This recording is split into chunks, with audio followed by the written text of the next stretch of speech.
The artist that I'm exploring / portraying in our piece is Francesca Woodman. She's one of our artists who lived the shortest amount of time. She died when she was 22.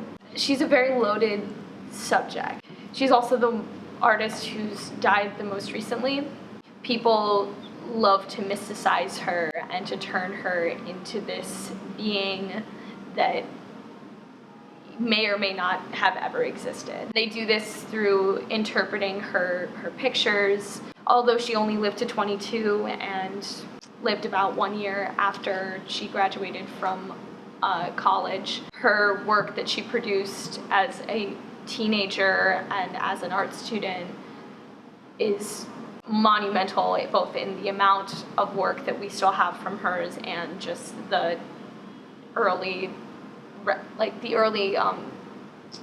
promise. I'm saying promise, but that's what everybody likes to say about her work. They like to say, oh, it's had so much potential, so much promise, and people either do that in order to reduce her work into just a, student work or the luck of a young photographer, or they like to say that in order to sort of mysticize her into this spiritual person who was very tortured because her pictures are very dark and very surreal. What people never talk about is that there's all of this footage of her creating her images where she's just having fun, and not just having fun, but she's enjoying this work that she's making. She's getting genuine happiness. I think people, because of her early death, people like to turn her work into a motivating force for her suicide. She also used herself